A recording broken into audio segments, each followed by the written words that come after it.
RGVGS academy में आपका स्वागत है। मैं मनीष कुमार। आज हम लोग क्लास देखेंगे मिसलेनियस का जो भी करंट में एग्जाम है, तत्काल में जो भी एग्जाम है उसका सारा क्वेश्चन हम लोग अभी देखेंगे। सिर्फ जीएस सेक्शन का होगा जिसमें physics, chemistry, biology, history, geography, economics, polity. ठीक है, तो ये मिसलेनियस क्वेश्चन है। तो चलिए स्टार्ट करते हैं। First question, the headquarters of food and agriculture organisation is in, यानी खाद्य और कृषि संगठन का मुख्यालय कहाँ है? खाद्य और कृषि संगठन का मुख्यालय कहाँ है? पेरिस, रोम, मैड्रिड या Washington? That means Washington DC. ठीक है ना? तो इसका राइट आंसर हो जाएगा, इसका राइट आंसर होगा रोम। याद रखिएगा, खाद्य और कृषि संगठन का मुख्यालय, खाद्य और कृषि संगठन का मुख्यालय कहाँ है? तो रोम में है। खाद्य और कृषि संगठन का मुख्यालय कहाँ है? रोम में। याद हो जाएगा। नेक्स्ट क्वेश्चन देखते हैं। कहता है चंगेज खान के अधीन मंगोलों, आप लोग जानते होंगे कि मंगोल से संबंधित है। मंगोलों ने भारत पर किसके शासनकाल में आक्रमण किया था? चंगेज खान एक मंगोल है, मंगोल बर्बर जाति है और ये भारत पर आक्रमण किया था। तो बतलाना है किसके साम्राज्य काल में, ठीक है, किसके शासन काल में चंगेज खान ने भारत पर आक्रमण किया? ऑप्शंस हैं बलबन, फिरोज शाह तुगलक, इल्तुतमिश या मोहम्मद बिन तुगलक। फिरोज शाह तुगलक, इल्तुतमिश, मोहम्मद बिन तुगलक या फिर बलबन। तो इसका राइट आंसर हो जाएगा इल्तुतमिश। यानी चंगेज खान भारत पर इल्तुतमिश के समय आक्रमण किया था। चंगेज खान भारत पर इल्तुतमिश के समय आक्रमण किया था। ठीक है, नेक्स्ट क्वेश्चन देखा जाए। कहता है कि जिम्मे दोरजी राष्ट्रीय उद्यान नेशनल पार्क, जिम्मे दोरजी नेशनल पार्क किस देश में स्थित है? या Bhutan, Nepal, Myanmar, India? Bhutan, Nepal, Myanmar, India. तो इसका राइट आंसर हो जाएगा, इसका राइट आंसर होगा भूटान। याद रखिएगा कि जिम्मे दोरजी राष्ट्रीय उद्यान कहाँ है? भूटान में है। जिम्मे दोरजी राष्ट्रीय उद्यान कहाँ है? भूटान में है। नेक्स्ट क्वेश्चन देखा जाए। कहता है शतरंज, यहाँ पे ऐसे कर लेना है, शतरंज का एक जो चेस बोर्ड होता है, शतरंज चेस बोर्ड, ठीक है ना, ये स्क्वायर टाइप में होता है। ओके, तो बतलाया जा रहा है कि इसमें कितने, जैसे ये शतरंज हो गया है ना, ये स्क्वायर होता है, शतरंज बोर्ड जो होती है, ठीक है ना, इसमें कितने घेरे होते हैं ये पूछा जा रहा है। ठीक है ना, ऐसा घेरा जो होता है ना, तो इसमें कितने घेरे होते हैं? शतरंज बोर्ड में कितने घेरे होते हैं? तो आंसर हो जाएगा इसका 64 घेरे होते हैं। कितने घेरे होते हैं? शतरंज बोर्ड में 64 घेरे होते हैं। याद रखिएगा, शतरंज बोर्ड में 64 घेरे होते हैं। नेक्स्ट क्वेश्चन,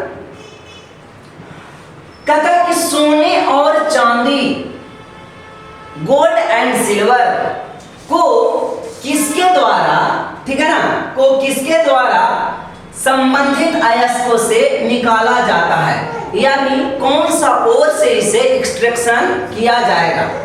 क्या वो गलाने की क्रिया है, गलाने की विधि, ठीक है ना, या रोस्टिंग है, या हाइड्रो मेटलर्जी है, या फिर लिंचिंग है? ठीक है ना, तो इसका राइट आंसर क्या हो जाएगा? तो इसका राइट आंसर हाइड्रो मेटलर्जी। ठीक है ना, सोना और चांदी का निष्कर्षण, अयस्कों का जो सोना और चांदी के अयस्क है उससे सोना और चांदी का जो निष्कर्षण होता है, ठीक है ना, वो किस मेथड द्वारा होता है? याद रखेंगे, हाइड्रो मेटलर्जी द्वारा। किस मेथड द्वारा? हाइड्रो मेटलर्जी द्वारा।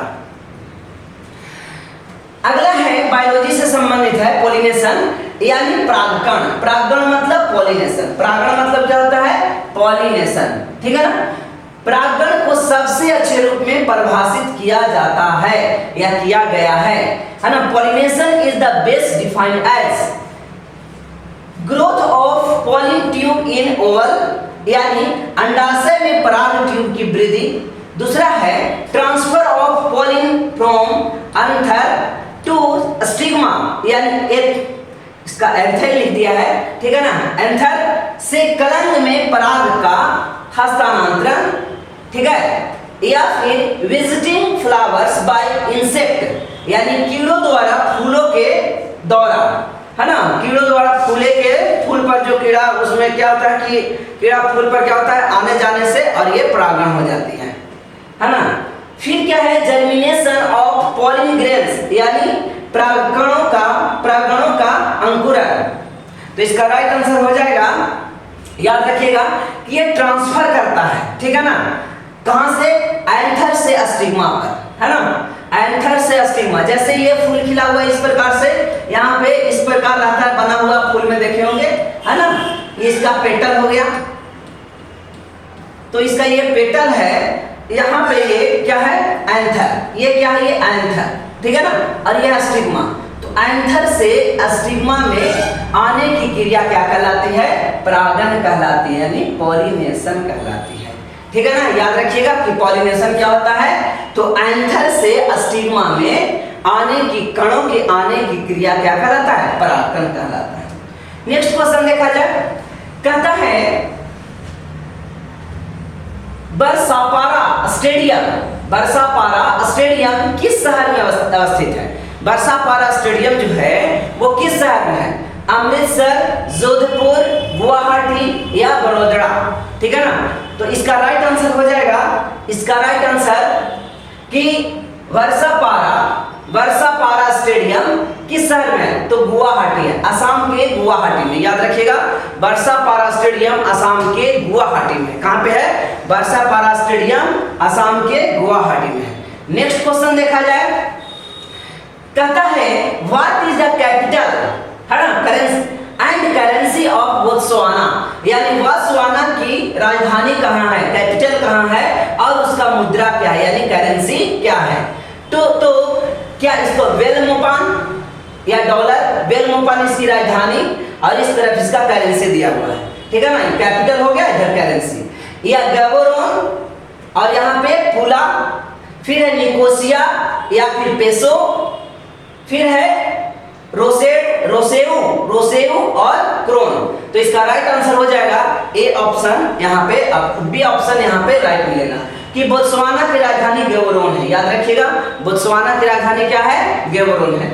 और इसका जो मुद्रा की बात होती है, तो इसका मुद्रा की बात है पुला, ठीक है ना, यानी कितने जगह पुला होगा, तो जैसे हमारे यहाँ क्या होता है, रुपया है, पाकिस्तान में भी रुपया चलता है, तो वहाँ पाकिस्तानी रुपी है और हमारे यहाँ इंडियन रुपी है, श्रीलंका में श्रीलंकाई रुपी है, ठीक है। तो उसी प्रकार से यहाँ पे भी पुला होता है, और ये गैबोरोन के ही जगह, मतलब गैबोरोन जैसे इंडियन रुपी हो गया, उसी प्रकार से गैबोरोन पुला है। क्लियर है। तो बोत्सवाना की राजधानी यहाँ पे कालाहारी मरुस्थल, आपने सुना होगा कालाहारी डेजर्ट के बारे में। अगला है कोयना जल विद्युत परियोजना। कोयना जल विद्युत परियोजना किस राज्य में अवस्थित है, महाराष्ट्र में है, कर्नाटका, पंजाब या फिर मणिपुर। कौन सा परियोजना, तो याद रखिए कोयना जल विद्युत परियोजना। कोयना जल विद्युत परियोजना महाराष्ट्र में है। कोयना जल विद्युत परियोजना कहाँ पे है, महाराष्ट्र में। कोयना जल विद्युत परियोजना महाराष्ट्र में है। कोयना जल विद्युत परियोजना कहाँ पे है, महाराष्ट्र में है, ठीक है ना। नेक्स्ट क्वेश्चन अगर देखा जाए, कहता है वह अधिवेशन कौन सा यहाँ पे अधिवेशन हुआ जिसमें एक वक्ता द्वारा, यानी स्पीकर, हमेशा एक वक्ता का अनुसरण किया जाता है, ठीक है ना। किसके द्वारा, वह अधिवेशन यूके, यूएसए, फ्रांस या फिर इंडिया, ठीक है। तो इसका राइट आंसर हो जाएगा यूके, यानी कह रहा है एक वक्ता हमेशा एक वक्ता का अनुसरण करता है, एक ही बोलने वाले का अनुसरण करता है, यानी कि वहां का जो नियम है वह है once a speaker always a speaker, ठीक है ना। स्पीकर का इलेक्शन वहां बार बार नहीं होता, एक बार स्पीकर हो गया तो अगला बार फिर स्पीकर नहीं होगा। हाँ, जब वो रिजाइन करेगा या किसी कारण से वो हट जाएगा तब नहीं, इसीलिए यहाँ पे कहा वंस ए स्पीकर, एक ही स्पीकर होगा, अबे ए स्पीकर्स, ऑलवेज ए, अबे नहीं सॉरी, ऑलवेज ए स्पीकर, हमेशा वही स्पीकर होंगे। तो ये यूके में था, यूनाइटेड किंगडम इंग्लैंड में, ओके। नेक्स्ट क्वेश्चन देखा जाए, the international mother's language day, the international mother's language day यानी अंतरराष्ट्रीय मातृभाषा, अंतरराष्ट्रीय मातृभाषा कब मनाया जाता है? 21 फरवरी, 21 फरवरी, 25 मार्च, 4 जून या 6 अगस्त? International mother language day, international mother language day किस तारीख को मनाया जाता है? याद रखिएगा 21 फरवरी को। अंतरराष्ट्रीय मातृभाषा दिवस, अंतरराष्ट्रीय मातृभाषा दिवस कब मनाया जाता है? 21 फरवरी को। अंतरराष्ट्रीय मातृभाषा दिवस 21 फरवरी को मनाया जाता है। देखिए, यौवन तक कौन सी ग्रंथि सक्रिय रहती है ना? कहता है कि विच ग्लैंड रिमेन्स, कब तक एक्टिव सक्रिय रहता? ओनली टिल प्यूबर्टी, प्यूबर्टी यानी और यौवन तक, जो कितने दिनों तक, अब किस में ये रहता है? ये हो गया ऑप्शन इसका है पिनियल, अगला है थाइमस, पिट्यूटरी या फिर हाइपोथैलेमस, हाइपोथैलेमस। तो इसका राइट आंसर हो जाएगा थाइमस। ठीक है ना, याद रखिएगा। यौवन तक कौन सी ग्रंथि सक्रिय रहती है? यानी जब कोई पुरुष यौवन है यानी प्यूबर्टी है तो वो कब तक सक्रिय रहती है? कौन सा ग्लैंड सक्रिय रहता है, एक्टिव रहता है? कौन सा ग्लैंड एक्टिव रहता है? तो इसका राइट आंसर हो जाएगा थाइमस। ठीक है, थाइमस एक्टिव रहता है। नेक्स्ट क्वेश्चन की अगर हम लोग बात करें, कहता है कि राज्य विधानसभा द्वारा पारित, है ना, राज्य विधानसभा द्वारा पारित एक साधारण विधेयक, अगर कोई एक विधेयक लाया जाए, नॉर्मल विधेयक लाया जाए, तो अधिकतम कितने अवधि के यानी समय के लिए विधान परिषद द्वारा विलंबित किया जा सकता है ना? आप लोग जानते हो कि 7 राज्यों में हमारे यहाँ विधान परिषद की व्यवस्था की गई है। ठीक है ना? तो एक जिस प्रकार से यहाँ पे आप देखने को आपको मिला होगा, संसद में यानी पार्लियामेंट में एक लोकसभा और राज्यसभा रहती है, तो यहाँ पे जो स्टेट में होता है, एक रहता है एमएलसी, आप नाम सुने होंगे एमएलसी, ठीक है, मेंबर ऑफ लेजिस्लेटिव काउंसिल हो जाएगा, और यहाँ हो जाएगा एमएलए, ये बैठने वाले लोग होते हैं, जो बैठते हैं यहाँ करके, ये विधानसभा और ये विधान परिषद कहलाता है, मेंबर ऑफ लेजिस्लेटिव असेंबली। ठीक है ना? तो ये दोनों याद रखिएगा। तो वो कितने दिनों तक या कितने समय तक उसे लंबित रख सकता है, विलंबित मतलब वो रोक करके रख सकता है उस विधेयक को, अगर वो साधारण विधेयक है तो इसका राइट आंसर हो जाएगा 4 महीने तक इसे विलंबित करके रख सकता है। ठीक है, Bhimbetka rock shelter, Bhimbetka rock shelter किस राज्य में अवस्थित है? तो ये बहुत आसान क्वेश्चन है, उड़ीसा, मध्य प्रदेश, राजस्थान या हरियाणा? ठीक है, तो याद रखिएगा भीमबेटका रॉक शेल्टर ये मध्य प्रदेश में है। ठीक है ना, भीमबेटका नर्मदा नदी के तट पर ये है Bhimbetka rock shelter. Okay, next question की अगर बात करें तो भारत के राष्ट्रपति महाभियोग की पहल, ठीक है ना, महाभियोग की पहल की जा सकती है तो संसद के किसी भी सदन से कहां से स्टार्ट किया जा सकता है? ये पूछा जा रहा है कि अगर राष्ट्रपति पर महाभियोग लगाना है, इम्पीचमेंट लगाना है, तो कहां से प्रारंभ किया जाएगा? महाभियोग लगाने की प्रक्रिया कहां से स्टार्ट होगी? तो कहता है संसद के किसी भी सदन से, किसी भी हाउस से, ठीक है ना, या फिर संसद के दोनों सदनों की संयुक्त बैठक बुला करके ही, या फिर अकेले लोकसभा या अकेले राज्यसभा। तो ये तो बहुत आसान क्वेश्चन है कि सबसे पहले ये कहीं भी लाया जा सकता है। तो इसका राइट आंसर क्या हो गया कि संसद के किसी भी सदन से प्रारंभ हो जाएगी, या तो वो लोकसभा हो या फिर राज्यसभा हो, किसी भी सदन से वो पारित करके आगे बढ़ाया जा सकता है। ठीक है ना, राष्ट्रपति के इम्पीचमेंट यानी महाभियोग के लिए। कहता है कि ध्वनि का पिच, है ना, ध्वनि का पिच, जो पिच होता है वो निर्भर करता है किस चीज पर? उसका फ्रीक्वेंसी पर यानी आवृत्ति, इंटेंसिटी यानी तीव्रता पर, वेलोसिटी यानी वेग पर, या उसका आयाम पर, एम्पलीट्यूड्स, यहाँ पे आयाम होना चाहिए, ठीक है ना, एम्पलीट्यूड पर। तो आपको ये पता होना चाहिए शायद कि ये आवृत्ति पर डिपेंड करता है। ध्वनि का पिंच जो होता है वो आवृत्ति पर डिपेंड करता है, ठीक है ना। नेक्स्ट क्वेश्चन की अगर हम बात करें तो नेक्स्ट क्वेश्चन है बथुकम्मा में मनाया जाने वाला पुष्प महोत्सव है, यानी पुष्प उत्सव है, पुष्प उत्सव। तो ये कहां पे मनाया जाता है? बथुकम्मा, ठीक है ना। बथुकम्मा महोत्सव कहां मनाया जाता है? तो इसका राइट आंसर हो जाएगा तेलंगाना में मनाया जाता है। कहां पे? तेलंगाना में, ठीक है ना। बथुकम्मा तेलंगाना में मनाया जाता है। अगला क्वेश्चन देखिए, विदेशिया किस भारतीय राज्य की लोक नृत्य है, यानी फोक डांस। लोक नृत्य दैट मीन्स फोक डांस विदेशिया, ये राजस्थान की है, उत्तराखंड, केरल या फिर बिहार।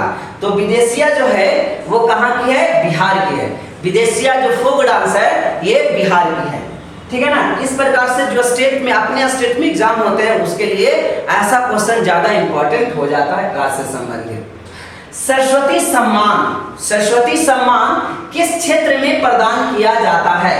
सरस्वती सम्मान जो एक प्रकार का प्राइज है, पुरस्कार है, वो किस क्षेत्र में दिया जाता है? सामाजिक कार्य के लिए यानी सोशल वर्क के लिए, म्यूजिक यानी संगीत के लिए, मेडिसिन यानी दवा के लिए, या लेक्चर यानी साहित्य के लिए।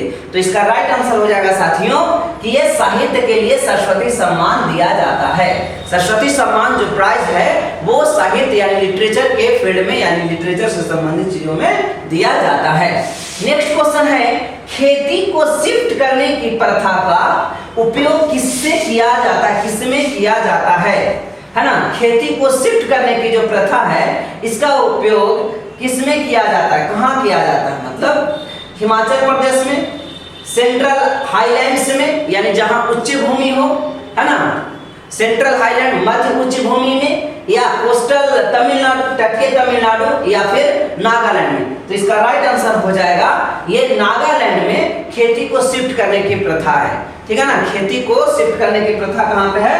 तो नागालैंड में है। नेक्स्ट क्वेश्चन है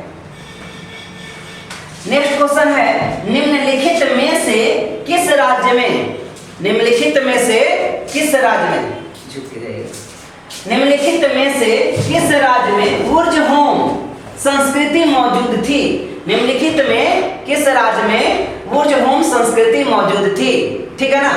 राजस्थान, जम्मू और कश्मीर, महाराष्ट्र, गुजरात। तो इसका राइट आंसर होगा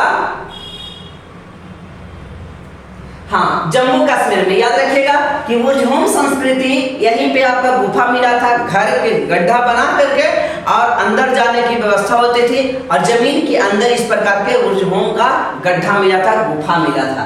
तो ये कहाँ पे मिला? जम्मू कश्मीर में मिला। कहाँ मिला? जम्मू कश्मीर।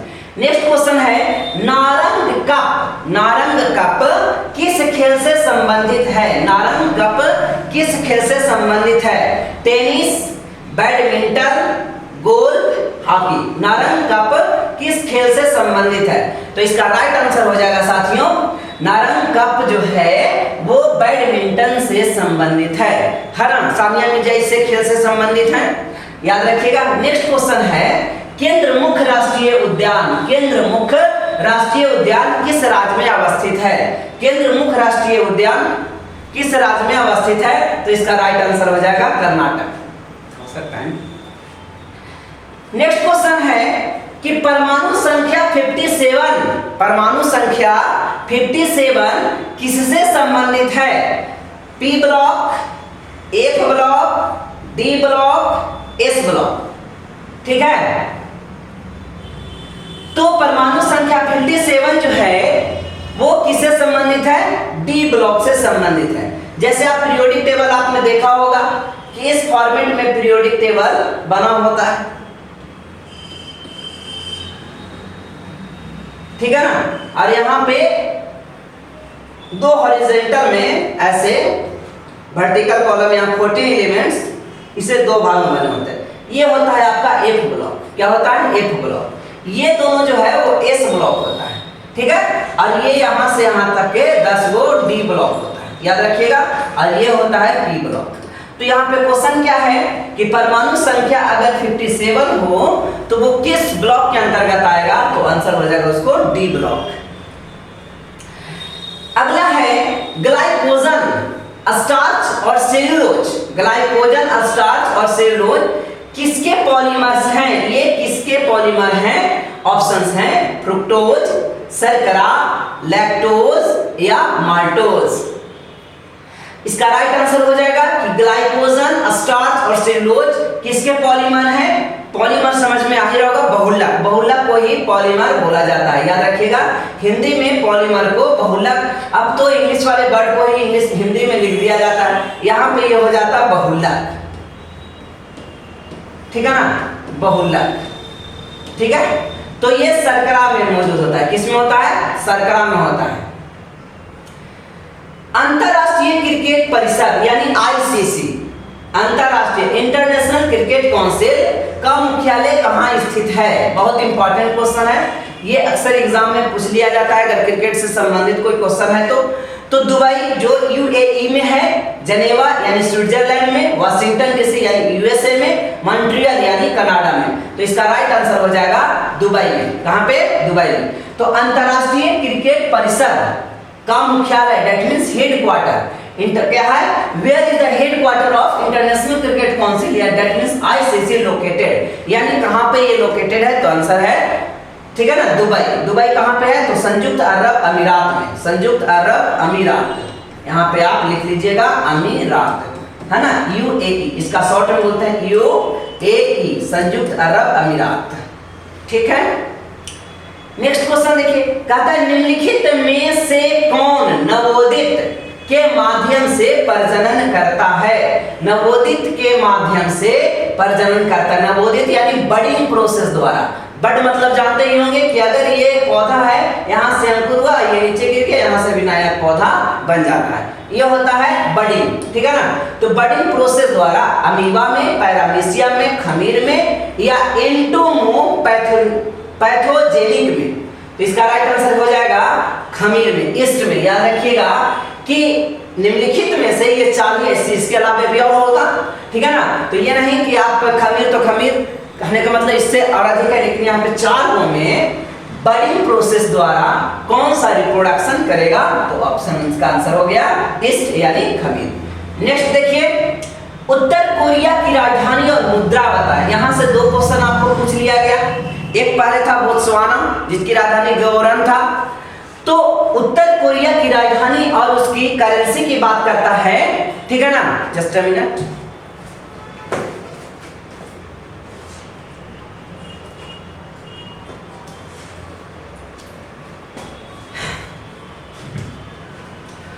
उत्तर कोरिया की राजधानी और उसका मुद्रा यानी करेंसी क्या है? दोहा, बोन, प्योंगयांग या बोन या बेलमोपान, ये तो बेलिस की राजधानी है बेलमोपान, बेलमोपान और दिरहम, अशोफिया और बेली। इसका राइट आंसर हो जाएगा प्योंगयांग और बोन, याद रखिएगा। तो उत्तर कोरिया की राजधानी प्योंगयांग है और दक्षिण कोरिया की राजधानी सियोल है, ठीक है ना। ये दोनों कोरियन पेनिनसुला पर ये दोनों देश हैं। नेक्स्ट क्वेश्चन देखिए, चौधरी चरण सिंह हवाई अड्डा किस राज्य में अवस्थित है? बहुत इंपॉर्टेंट है, यह हमारे प्रधानमंत्री थे जो कभी भी संसद नहीं पहुंचे थे, ठीक है ना। ये प्रधानमंत्री ऐसा प्रधानमंत्री हैं जो कभी संसद नहीं पहुंचे, ठीक है। तो याद रखिएगा कहाँ के हैं चौधरी चरण सिंह, किस राज्य में अवस्थित है जो हवाई अड्डा है, ठीक है ना। गुजरात, पश्चिम बंगाल, उत्तर प्रदेश या पंजाब? इसका राइट आंसर होगा उत्तर प्रदेश। चौधरी चरण सिंह हवाई अड्डा कहाँ है? तो उत्तर प्रदेश, चौधरी चरण सिंह हवाई अड्डा उत्तर प्रदेश। नेक्स्ट क्वेश्चन देखिए, कहता है रक्षा अनुसंधान और विकास संगठन, दैट मींस डीआरडीओ। डीआरडीओ का अक्सर फुल फॉर्म में पूछ लिया जाता है, तो याद रखिएगा defence research and development organisation, defence research and development organisation यानी डीआरडीओ का हेडक्वार्टर कहाँ है? रक्षा अनुसंधान और विकास संगठन का मुख्यालय, दैट मींस हेडक्वार्टर कहाँ है? पुणे, मुंबई, बंगलौर या फिर न्यू दिल्ली? तो इसका राइट आंसर होगा न्यू दिल्ली में। डीआरडीओ का मुख्यालय कहाँ है? न्यू दिल्ली में। डीआरडीओ का मुख्यालय न्यू दिल्ली में। नेक्स्ट क्वेश्चन, भारतीय नृत्य कला मंदिर बहुत इंपॉर्टेंट है ये। भारतीय नृत्य कला मंदिर संग्रहालय किस राज्य में स्थित है? That means in which state the भारतीय नृत्य कला मंदिर म्यूजियम लोकेटेड। कहां पे ये है? गुजरात, मध्य प्रदेश, उत्तर प्रदेश, बिहार। तो इसका राइट आंसर होगा बिहार। ठीक है ना, याद रखिएगा कि भारतीय नृत्य कला मंदिर बिहार में अवस्थित है, पटना में ये लोकेटेड है। नेक्स्ट क्वेश्चन, कोलेरू झील भारत के किस राज्य में स्थित है? कोलेरू झील, यहां से क्वेश्चन बहुत पूछ लिया जाता है, ठीक है ना, झील वगैरह से क्वेश्चन पूछ लिया जाता है, तो याद रखिएगा कोलेरू झील किस राज्य में? केरल, आंध्र प्रदेश, महाराष्ट्र, कर्नाटक। तो इसका राइट आंसर हो जाएगा आंध्र प्रदेश। कोलेरू झील कहां पे है? आंध्र प्रदेश में। याद रखिएगा कि कोलेरू झील आंध्र प्रदेश में है, ठीक है ना। नेक्स्ट क्वेश्चन, एक कण के लिए यानी एक पार्टिकल्स के लिए गति यानी मूवमेंट, ठीक है, या मोशन का मूल संख्यात्मक रूप से इसकी गतिज ऊर्जा काइनेटिक एनर्जी, गतिज ऊर्जा यानी काइनेटिक एनर्जी के बराबर है। कण का वेग क्या होगा? कण का वेग 1 मीटर पर सेकेंड, 2 मीटर पर सेकेंड, 3 मीटर पर सेकेंड, या कैन नॉट बी डिटरमाइंड, यानी इसे ज्ञात नहीं किया जा सकता है। तो इसका राइट आंसर होगा 2 मीटर पर सेकेंड, है ना। अगर कहता है कि एक कण गति का मूल संख्यात्मक रूप से इसकी गतिज ऊर्जा कितनी होगी, इसकी काइनेटिक एनर्जी कितनी होगी, काइनेटिक एनर्जी कितनी होगी, तो आपको पता हो काइनेटिक एनर्जी बराबर 12 mv², ठीक है ना। और अगर एक ही कण के लिए है, उसका मास अगर एक ही होगा, ठीक है, तो इस प्रकार से उसका वेलोसिटी कितना हो जाएगा? तो मान लिया यहाँ 1 रखें, a = 1/2 हो गया, मास भी 1 होगा, तो ये वेलोसिटी पूछ रहा है यहाँ पे, ठीक, उसका वेग क्या होगा, है ना। तो ये इधर चला जाएगा, तो v कितना आ जाएगा? 2 आ जाएगा, यानी 2 मीटर पर सेकेंड। नेक्स्ट क्वेश्चन देखिए, कहता है निम्नलिखित में से कौन सा हमेशा शरीर की छोटी छवि बनाता है? ठीक है ना, शरीर की छोटी छवि मतलब यानी छोटा प्रतिबिंब, इमेज, है ना। छोटा इमेज कौन बनाता है? कौन सा मिरर होगा, कौन सा दर्पण होगा या लेंस होगा जो छोटा इमेज बनाएगा? अगर कोई 5 फीट की वस्तु है तो उससे कम ही उसका इमेज होगा। क्या वो समतल दर्पण में पॉसिबल है, उत्तल दर्पण में, या उत्तल लेंस में, अवतल दर्पण में? तो इसका राइट आंसर हो जाएगा उत्तल दर्पण में। उत्तल दर्पण तो आप जानते ही हैं कि हमेशा अपने से छोटा ही उसका प्रतिबिंब बनता है। अवतल दर्पण में ऐसे तीनों कॉन्सेप्ट हो सकता है, छोटा ही बनेगा, बड़ा ही बनेगा, बराबर ही बनेगा, लेकिन उत्तल दर्पण में हमेशा उसका प्रतिबिंब छोटा ही होगा, ठीक है ना। उसका जो इमेज होंगे वो हमेशा ऑलवेज छोटा होगा। नेक्स्ट क्वेश्चन, अंतरराष्ट्रीय दूरसंचार संघ, इंटरनेशनल, ठीक है ना, इंटरनेशनल टेलीकम्युनिकेशन यूनियन, ठीक है, दूरसंचार संघ यानी ITU का मुख्यालय कहाँ है? तो द हेग नीदरलैंड में, ठीक है ना।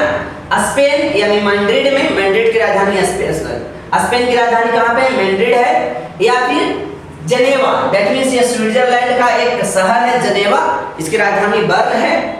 रोम, इटली की राजधानी रोम में। तो याद रखो ITU यानी अंतरराष्ट्रीय दूरसंचार संघ, इंटरनेशनल टेलीकम्युनिकेशन यूनियन का जो हेड क्वार्टर है वो, इसका राइट आंसर क्या होगा? तो इसका राइट आंसर होगा जनेवा, ठीक है ना। याद रखिएगा कि इंटरनेशनल टेलीकम्युनिकेशन यूनियन का मुख्यालय दैट मींस हेड क्वार्टर जनेवा में है। नेक्स्ट क्वेश्चन देखा जाए, कहता है दुधवा बांध, है ना, दुधवा बांध that means Dudhwa dam is located in which state, किस राज्य में अवस्थित है? आंध्र प्रदेश, तमिलनाडु, झारखंड, छत्तीसगढ़। तो इसका राइट आंसर हो जाएगा छत्तीसगढ़, है ना। एक दुधवा आपको मिलेगा नेशनल पार्क में, है ना, दुधवा नेशनल पार्क, ये उत्तर प्रदेश में है। तो कंफ्यूजन के लिए यहाँ पे एक ऑप्शन अगर उत्तर प्रदेश डालता तो अक्सर लोग उत्तर प्रदेश ही करके आते हैं, ठीक है ना। तो इसका राइट आंसर हो जाएगा छत्तीसगढ़, ठीक है। नेक्स्ट क्वेश्चन है बैंक फॉर इंटरनेशनल सेटलमेंट यानी BIBRIS का मुख्यालय कहाँ अवस्थित है? Bank for international settlement BIS का मुख्यालय कहाँ है? बसेल स्विट्जरलैंड में, London United kingdom that means Britain में, मैड्रिड स्पेन में, मॉन्ट्रियल